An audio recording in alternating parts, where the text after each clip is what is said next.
അപ്പോൾ നമുക്ക് രാവിലെ മീൻ ഇന്നലെ വാങ്ങി അരിഞ്ഞ് കഴുകി വെച്ചിട്ടുണ്ടായിരുന്നു ഫ്രിഡ്ജിൽ. അതിപ്പോൾ നല്ല കട്ട പിടിച്ച് ഇരിപ്പുണ്ട്. നമുക്ക് വെള്ളം ഒഴിച്ച് വെക്കാം ഒന്ന് തണുക്കാൻ.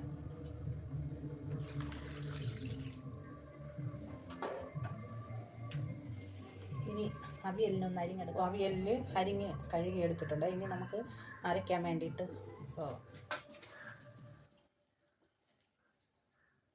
അവിയലിന് കലക്കി വെക്കാമേ.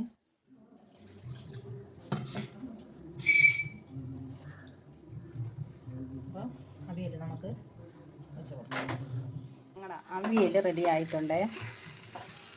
അങ്ങനെ ചൂര മുളക് കറിയൊക്കെ കടുകിട്ട് കൊടുക്കണം. പിന്നെ ഉലുവ,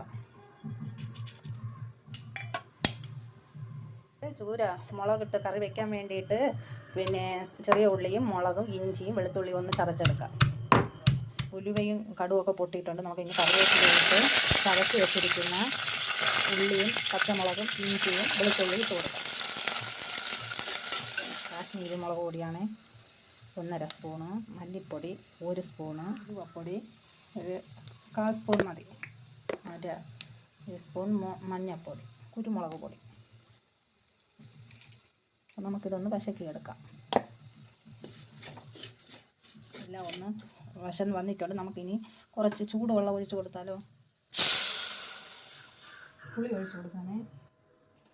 വാളം പുളി അങ്ങനെ ഞങ്ങളെ മീൻ കൂട്ട് തിളച്ചിട്ടുണ്ട്. അപ്പോൾ നമുക്കിനി മീനിട്ട് കൊടുക്കാം.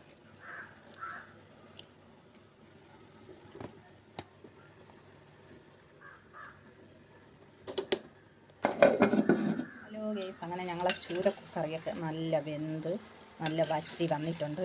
അപ്പോൾ ഇന്ന് ചാറായിട്ടൊന്നും എടുത്തിട്ടില്ല, വറ്റിച്ചാണ് ഞാൻ എടുത്തിട്ടുള്ളത്. നമുക്കിന്ന് ഇച്ചിരി മോര് കറി കൂടെ ഉണ്ടാക്കാം. അപ്പോൾ അതിന് വേണ്ടി എണ്ണ ഒഴിച്ച് കൊടുക്കാം. കടുകിട്ട് കൊടുക്കാം.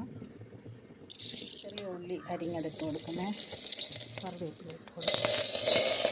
മോര് ഒഴിച്ച് മഞ്ഞൾപ്പൊടി. ഞങ്ങൾ മോര് കറി റെഡി ആയിട്ടുണ്ട്. ഹലോ ഗൈസ്, അങ്ങനെ ചോറ് കഴിക്കാൻ സമയമായി. പിന്നെ ചൂരമീൻ മുളക് കറി വെച്ചത്, പിന്നെ അവിയൽ, പിന്നെ ഇന്നലത്തെ ചാള കരുവാട് വശക്കിയത്, പിന്നെ മോര് കറി. അപ്പോൾ ഇന്ന് ഇതെല്ലാം ഉണ്ട്. പിന്നെ നിങ്ങളെല്ലാവരും ചോറ് കഴിച്ചോ? കഴിച്ചില്ലെങ്കിൽ ഓടി വായോ. നിങ്ങൾ എല്ലാവരും എൻ്റെ വീഡിയോ കാണണമെങ്കിൽ എനിക്കൊരു സബ്സ്ക്രൈബോ ഒരു ലൈക്കോ ഒരു കമൻറ്റോ ചെയ്യണില്ല. അപ്പം ഞാൻ ഈ പാവപ്പെട്ട എന്നെയും ഒരു ലൈക്ക് ഒരു സബ്സ്ക്രൈബും ഒരു കമൻറ്റും ചെയ്ത് സഹായിക്കണേ ഗൈസ്. ചോറ് കഴിക്കുകയാണേ. കാന്താരി മുളകും സവാളയൊക്കെ ഇട്ട് നല്ല ചാള കരുവാട് വശക്കിയത്.